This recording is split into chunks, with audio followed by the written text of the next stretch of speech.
दर्शकों के सवालों को भी शामिल करते हैं। सचिन, हमारे दर्शक हैं आकाश, जिन्होंने यूट्यूब पर से आपके लिए सवाल पूछा है। RIL 1364 पे इन्होंने खरीदारी कर रखी है, 50 की क्वांटिटी बता रहे हैं, लॉन्ग टर्म इसमें रुकना चाहते हैं।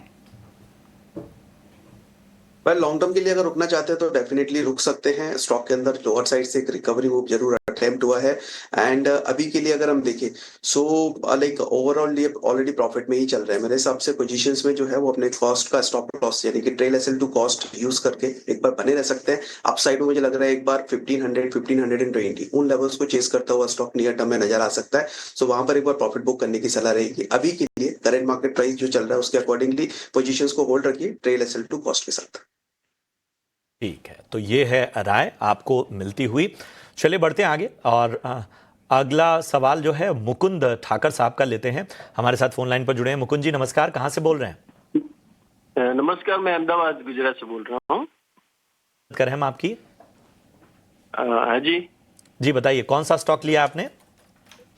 सेल दिया हुआ है मैंने 149.75 में। ठीक है, 1500 शेयर है मेरे पास। ठीक है, नजरिया आपका लॉन्ग टर्म का है क्योंकि नुकसान तो हो रहा है आपको? लॉन्ग टर्म तो मेरे पास ये 6 महीने से तो पड़ा हुआ है। ठीक है, ठीक है, ठीक है। चलिए अभी क्या व्यू है वो जानना। ठीक है, ठीक है। चलिए बताएं खासतौर पे सचिन, क्या नज़रिया बन रहा है सेल पे? हम देख रहे हैं कि चीन की जो टैरिफ वाली खबर आई उसका कहीं ना कहीं असर अब साफ तौर पर नज़र आ रहा है। जो वहाँ पर रेट कट्स की बात आई उसका भी इम्पैक्ट हमें मेटल पॉकेट पर नज़र आ रहा है। इन सब के बीच में आप कैसे देख रहे हैं? इनकी बाइंग 149 की है। इन सब न्यूज फ्लो के चलते मेटल्स में एक मोमेंटम जरूर लोअर साइड से देखने को मिला है और ये अगर हम देखें तो पिछले 2 से 3 ट्रेडिंग सेशन से सस्टेन होता हुआ नजर आ रहा है। सेल इंडिया पर अगर मैं बात करूं तो करीब 118 119 के आसपास के लेवल्स थे। यहाँ पर हमने एक ब्रेकआउट कंटिन्यू होता हुआ देखा है। ये ब्रेकआउट्स मिलने के बाद में स्टॉक ने अपने 200 DMS के ऊपर सस्टेन होता हुआ दिखाई दिया है, which is also good sign for the stock. साथ ही साथ में RSI में भी एक पॉजिटिव क्रॉसओवर बना हुआ है। हालांकि इनकी बाइंग ऊपर के लेवल्स की है, बट अगर करंट मार्केट प्राइस से देखो तो मुझे लगता है मोमेंटम करीब 130 132 तक के लिए कंटिन्यू होता हुआ नजर आ सकता है शॉर्ट टर्म के लिए।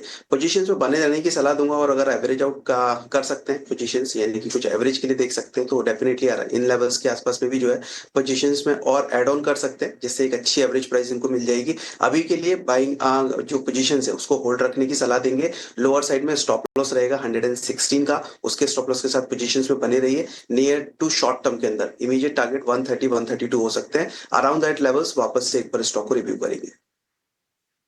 दर्शक हैं आशीष, बार बार पूछ रहे हैं कि ल्यूपिन में क्या करना है सर बताइए। मुझे नहीं पता उन्होंने खरीद रखा है या नहीं, खरीदना चाहते हैं या नहीं, लेकिन दोनों लिहाज से आप बताइएगा कि अगर फ्रेश एंट्री करनी हो ल्यूपिन में तो क्या राय होगी, नहीं तो पूरे फार्मा पैक में किसी को दिलचस्पी है तो क्या करना चाहिए। श्याम एक दर्शक हैं, वो डाबर पर राय चाहते हैं। अगेन मैं नहीं जानती कि खरीद रखा है या नहीं, लेकिन नई खरीद के लिहाज से भी आप इनको सलाह दीजिएगा, बताएं। सबसे पहले ल्यूपिन की बात करते हैं। ल्यूपिन जो है टोटली एक टाइट रेंज में मूव करता हुआ नजर आ रहा है। ऑन दी हायर साइड 2100 एक रेजिस्टेंस बना हुआ है, while on the lower side में सपोर्ट जो है वो इंटैक्ट है अराउंड 1980 के आसपास में। ये काफी इंपॉर्टेंट लेवल्स अभी के लिए जो है स्टॉक के अंदर बने हुए हैं। हालांकि अगर पिछले 3 से 4 ट्रेडिंग सेशंस का मोमेंटम पर बात करें तो टॉप से यानी कि हायर साइड में जो रेंज है 2100 के आसपास के, वहां से स्टॉक रिट्रेस होता हुआ नजर आया और अपने एक इमीडिएट बॉटम पर ही ट्रेड करता हुआ नजर आ रहा है। मुझे लग रहा है 1980 एक इंपॉर्टेंट लेवल्स रहेंगे स्टॉक के लिए। इनकेस अगर ये लेवल्स ब्रेक हो जाते हैं तो फिर पॉसिबली करीब 1900 और डाउन साइड में 1850 तक के लिए 1850 तक के लिए स्टॉक जो है वो स्लिप होता हुआ नजर आ सकता है। बट इनकेस अगर हम कुछ फर्दर मोमेंटम यहाँ पर करंट मार्केट प्राइस से लोअर साइड से सपोर्ट अगर स्टॉक ले लेता है और रिवर्स होता हुआ स्टॉक को देखते हैं तो फिर बाइंग के लिए लेवल्स बनेगा, वो बनेगा करीब 2050 के ऊपर। सो 2050 अगर ये बाइंग के लिए देख रहे हैं तो मेरे हिसाब से 2050 ये लेवल रहेंगे। इसके ऊपर अगर स्टॉक सस्टेन होता है तो फिर एक बार बाइंग के लिए एक बार देखा जा सकता है स्टॉक को। उससे पहले बाइंग को अवॉइड कीजिए, बिकॉज अगर 1980 ब्रेक हुआ तो फिर possibilities down side momentum continue करने की बनेगी। इसके बाद हम बात कर रहे हैं टावर पे।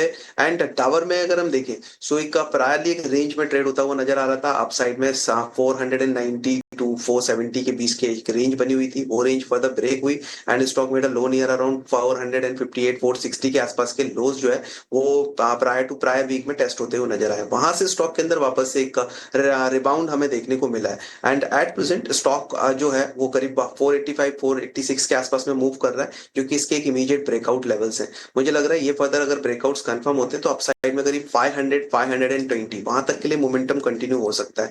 तो अगर पोजीशन में है तो फिर एक बार वेट कर सकते हैं। फ्रेश पोजीशन से वन बनाना भी चाह रहे हैं तो करंट मार्केट प्राइस से भी बना सकते हैं। लोअर साइड में स्टॉप लॉस दोनों ही केसेस में ध्यान रखेंगे और अभी के लिए जो स्टॉप लॉस बन रहा है वो बन रहा है 460 का। सो 460 के स्टॉप लॉस के साथ में अगर पोजीशन में है तो इंटैक्ट रखिए। फ्रेश पे बनाना चाह रहे हैं तो उस केस में भी वही स्टॉप लॉस कंसीडर कीजिए। अपसाइड टारगेट 500 520 हो सकता है।